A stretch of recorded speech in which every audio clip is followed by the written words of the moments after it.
അവൻ ഡിവോഴ്സാണ് ഉദ്ദേശിക്കുന്നതെങ്കിൽ ഞങ്ങൾക്ക് അതിന് സമ്മതം സാറേ. പക്ഷേ എൻ്റെ മോൾ 1.5 വർഷത്തോളം അവൻ്റെ കൂടെ ജീവിച്ചതാ. അതിനുള്ള കോമ്പൻസേഷൻ ഞങ്ങൾക്ക് കിട്ടണം. അത്രേ ഉള്ളൂ. ഞങ്ങൾക്ക് ഷെയർ കിട്ടണം. നിങ്ങൾ ഈ ഷെയർ എന്ന് ഉദ്ദേശിക്കുന്നത്? ഇവർ തമ്മിലുള്ള മാരേജ് പ്രജീഷിൻ്റെ അമ്മയുടെ നിർബന്ധപ്രകാരം മാത്രം നടന്നതാ. സ്വത്തൊക്കെ അമ്മയുടെ പേരില്ല. അവർ മരിച്ചുപോയ സ്ഥിതിക്ക് എൻ്റെ മോക്ക് അതിലൊരു അവകാശമില്ലേ? ഇല്ല. ഇല്ലേ? അതെന്താ? ചേച്ചി, ഈ പ്രജീഷ് പെറ്റീഷനിൽ പറഞ്ഞ സത്യമാണെങ്കിൽ ഒരു ദിവസം പോലും ഇവർ ഭാര്യ ഭർത്താക്കന്മാരായിട്ട് ജീവിച്ചിട്ടില്ല. ഉണ്ടോ? ഇല്ല. അവന് ഡിവോഴ്സിന് താല്പര്യമായിട്ടൊന്നുമില്ല. ഈ കുട്ടി അവനോടൊപ്പം ഭാര്യയായിട്ട് ജീവിക്കാൻ തയ്യാറാകത്തോണ്ടാ. ഇനി കുട്ടിയാണ് തീരുമാനിക്കേണ്ടത്. യോജിച്ചു പോകാൻ തയ്യാറാണോ? ഇല്ല സർ, എനിക്ക് താല്പര്യമില്ല. ആ, അപ്പം പിന്നെ നിങ്ങളൊരു മ്യൂച്വൽ ഡിവോഴ്സിന് ശ്രമിക്കും. പെട്ടെന്ന് കിട്ടും. അതിന് അവന് സമ്മതം. പക്ഷേ സർ, സ്വത്തിന്റെ ഷെയർ കിട്ടണം. കോമ്പൻസേഷൻ വേണ്ടത് അവനല്ലേ കുട്ടി? കാരണം പണി കിട്ടിയത് അവനാണല്ലോ. എന്നിട്ട് അവനത് വേണ്ടെന്നാ പറയണേ. സാർ ഇപ്പോഴും അവൻ്റെ ഭാഗത്തു നിന്നാണ് സംസാരിക്കുന്നത്. അതെ, തീർച്ചയായിട്ടും. കാരണം കഥ മുഴുവൻ എനിക്കറിയാം. 100% അവൻ്റെ ഭാഗത്താ ശരി. ചേച്ചി, അവന് ഭയങ്കര ക്ഷമയാണ്. ഇല്ലെങ്കിൽ ഇത് വെറുമൊരു പെറ്റീഷനായിട്ടല്ല ഇവിടെ എത്തേണ്ടത്. ഞങ്ങൾ കോടതി പോവും. പോണം, അതാ നല്ലത്. കാരണം ഇത് ഇവിടെ തീർപ്പാക്കാൻ പറ്റിയ പെറ്റീഷനല്ല. ആ, പിന്നെ ഈ കോടതി തീരുമാനം വരുന്നത് വരെ കുട്ടി ആ വീട്ടിൽ തന്നെ താമസിക്കാനാണ് ഉദ്ദേശിക്കുന്നതെങ്കിൽ മറ്റു ഇഷ്യൂസൊന്നും ഉണ്ടാവരുത്. പിന്നെ ആ വീട്ടിൽ CC ക്യാമറ വെക്കണ കാര്യം ഞാൻ പ്രജീഷിനെ വിളിച്ച് പറഞ്ഞോളാം. അത് വേറൊന്നുമല്ല, ഇത്തരം സിറ്റുവേഷനിലെ കള്ള പെറ്റീഷൻ കൂടുതലാണ്. അതുണ്ടാവരുത്. അല്ലെങ്കിൽ തന്നെ ഇവിടെ പെറ്റീഷൻസിൻ്റെ കൂമ്പാര. പിന്നെ പഴയ പോലെ കുട്ടിയുടെ ഫ്രണ്ട്സൊക്കെ അവിടെ വരാനോ താമസിക്കാനോ ഒന്നും പാടില്ല. ബാക്കി കാര്യങ്ങളൊക്കെ നമുക്ക് പ്രജീഷ് വന്ന് സംസാരിക്കാം. ആ, വന്നല്ലോ. പ്രജീഷ് വന്നിട്ടുണ്ട്. നമുക്ക് സാറിന് കാണാം. വാ.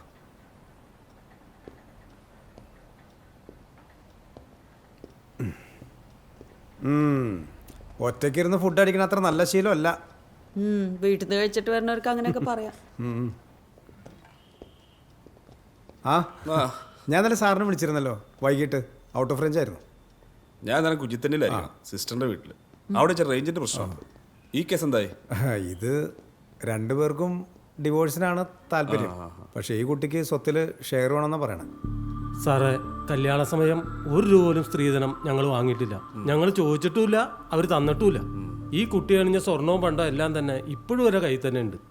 ഇവനത് എടുത്തിട്ടുമില്ല, പണയം വെച്ചിട്ടുമില്ല.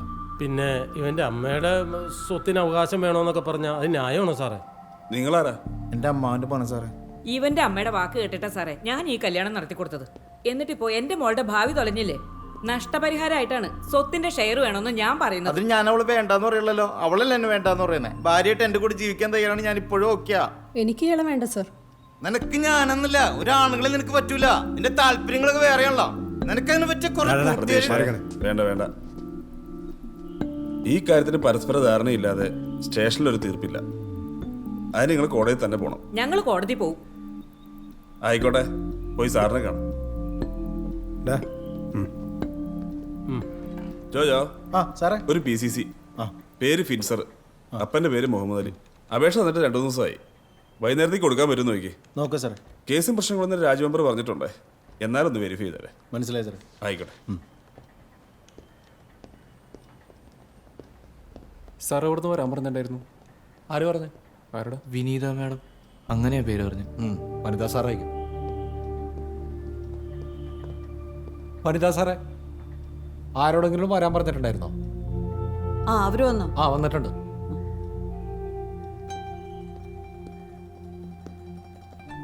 ഇന്നലെ ഞാൻ സംസാരിച്ചത് മോനോടാണോ? അതെ മാഡം. ഇതാരാ? ചേട്ടനാണ്.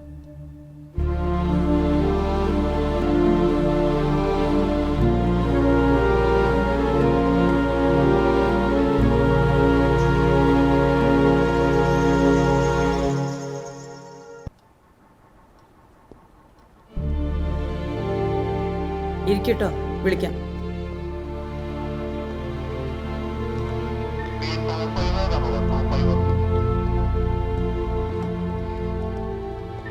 സാറ് പറഞ്ഞു കേട്ടല്ലോ. കോടതി തീരുമാനം വരെ ഒരു പ്രശ്നം ഉണ്ടാകാൻ പാടില്ല. ഇല്ല സാർ. പ്രസാദേ, സാർ, ഈ പെറ്റീഷൻ രജിസ്റ്ററിലെ ഇരുകക്ഷികളോട് സൈൻ അടിപ്പിച്ചിട്ടേ. Okay sir. തീരുമാനം എങ്ങനെ? ഇക്കാര്യത്തിൽ കോടതി തീർപ്പ് വരെ ഇരുകക്ഷികളും ആ വീട്ടിൽ സമാധാനപരമായി കഴിഞ്ഞുകൊള്ളാമെന്നും ഇരുകക്ഷികളുടെയും ബന്ധുക്കൾക്കോ മറ്റു കൂട്ടുകാർക്കോ ആ വീട്ടിൽ വരുവാനോ താമസിക്കാനോ പാടില്ലാത്തതാണെന്നും ഇരുകക്ഷികളും പരസ്പരം സമ്മതിച്ചിട്ടുള്ളതാണ്. സാർ രാത്രിയിലൊരു ഇൻറ്റിമേഷൻ ഉണ്ടായിരുന്നു കാർമൽ ഹോസ്പിറ്റലിൽ നിന്ന്. ഭർത്താവ് ഭാര്യ തല്ലിയതാ. OP ആയിരുന്നു. ഇഞ്ചുറി വല്ലതും ഉണ്ടോ? നെറ്റിലൊരു ചെറിയ ഇഞ്ചുറി. ഞാൻ അപ്പം തന്നെ അവരെ വിളിച്ചിരുന്നു. ഇളയ മോനാ ഫോൺ എടുത്തത്. അവൻ്റെ നമ്പർ ഹോസ്പിറ്റലിൽ കൊടുത്തിട്ടുണ്ടായിരുന്നേ. പോലീസ് സ്റ്റേഷനിലാണെന്ന് പറഞ്ഞപ്പോൾ അവനൊരൊറ്റ കരച്ചിൽ. അമ്മയാണ് പ്രശ്നക്കാരി, അച്ഛൻ പാവമാണെന്ന്. അമ്മയ്ക്ക് അടുത്തുള്ള ഒരാളായിട്ട് പ്രേമമാണെന്ന്. അച്ഛനത് ചോദിക്കാൻ ചെന്നാണ് പ്രശ്നമായതെന്ന്. നാട്ടുകാരുടെ മുമ്പിൽ അവനും ചേട്ടനൊക്കെ എങ്ങനെ നടക്കുന്നും പറഞ്ഞ് അവൻ ആത്മഹത്യ പോണെന്നൊക്കെ പറഞ്ഞപ്പോൾ ഞാൻ ഓരോന്ന് പറഞ്ഞ് സമാധാനിപ്പിച്ചു. എന്നിട്ട് രാവിലെ അച്ഛനും അമ്മേനെയും കൂട്ടി സ്റ്റേഷനിലേക്ക് വരാൻ പറഞ്ഞിട്ടുണ്ടായിരുന്നു. അവർ വന്നിട്ടുണ്ട് സാർ. വരാൻ പറയും. സാർ വാ, നിങ്ങളും വാ സാർ. ആ ഇരിക്കും.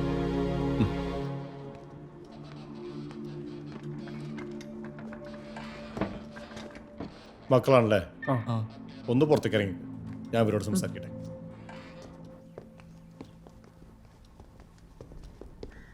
നിങ്ങൾ അവിടെ ഇരിക്കും.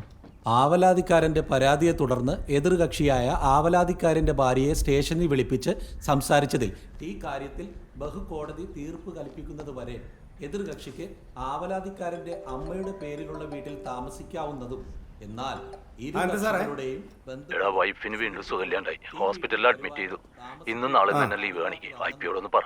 അയ്യോ സാറേ, 11 മണിക്ക് ഒരു പൈലറ്റ് ഉണ്ടല്ലോ സാറിനെ ഇട്ടിരിക്കണേ. അത് ബിനോയ് വിടറാ. അല്ല, ബിനോയ് സാർ ഇൻക്വസ്റ്റിന് പോയിരിക്കുകയാണ്. ഒരു 304A. അപ്പൊ ഞാൻ എന്ത് ചെയ്യടാ?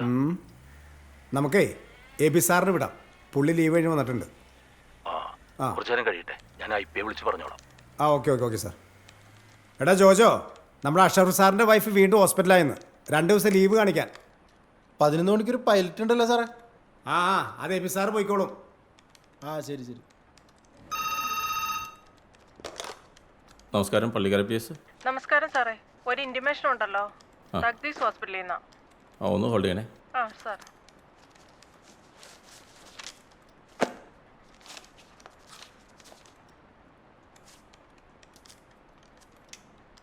പറഞ്ഞു. പേര് Habeeb. Habeeb. Age 61. 61. Son of Aboobacker. Cheradi വീട്, കുമാരമ്പടി, പള്ളിക്കര. ചേറാടി വീട്. RTA പരിക്ക് പറ്റി ടിയാനെ ഇവിടെ കൊണ്ടുവന്നിട്ടുള്ളതാണ്.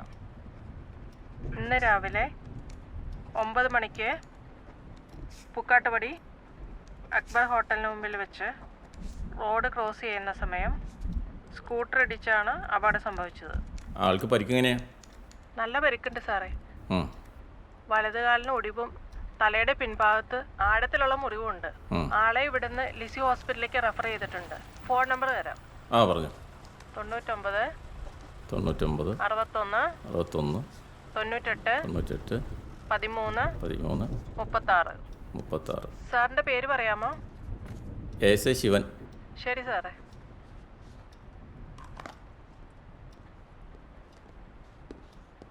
എത്ര മണിക്കാണ് പൈലറ്റെന്ന് പറഞ്ഞേ? 11 മണിക്കാ സാറേ. ഗസ്റ്റ് ഹൗസിൽ നിന്ന് മുട്ടാത്താൻ 15 മിനിറ്റ് മതി. സലീമേ സാർ വാ.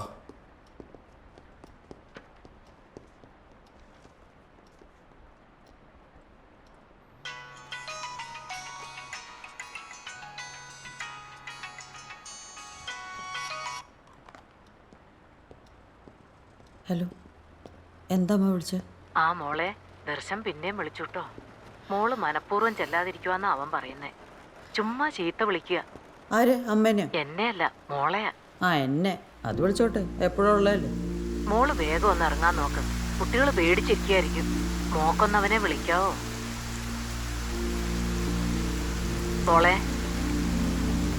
മോളെന്താ ഒന്നും മിണ്ടാത്തെ? ഏയ്, ഞാൻ ഓരോന്ന് ഓർത്തു പോയതാ. മറ്റുള്ളവർ തീരുമാനിച്ച ജീവിതമല്ലേ എൻ്റെ. അതുകൊണ്ട് കുറ്റബോധമൊന്നുമില്ല. എല്ലാ അച്ഛനും അമ്മയ്ക്കും പറ്റിയ തെറ്റാ. അച്ഛനെന്തി ഇവിടെ സങ്കടപ്പെട്ടിരിപ്പുണ്ട്, കൊടുക്കണോ? വേണ്ട, അമ്മ ടെൻഷൻ അടിക്കണ്ട. ഞാൻ ദർശേട്ടനെ വിളിച്ച് സംസാരിച്ചോളാം. കുറേ എഴുതാനുണ്ട്, അത് തീർത്തിട്ട് വേണം പോവാൻ. അവിടെ മഴയുണ്ടോ? ഇല്ല, ഇവിടെ നല്ല മഴയാ. ഞാൻ വിളിക്കാട്ടോ. ശരി മാമ.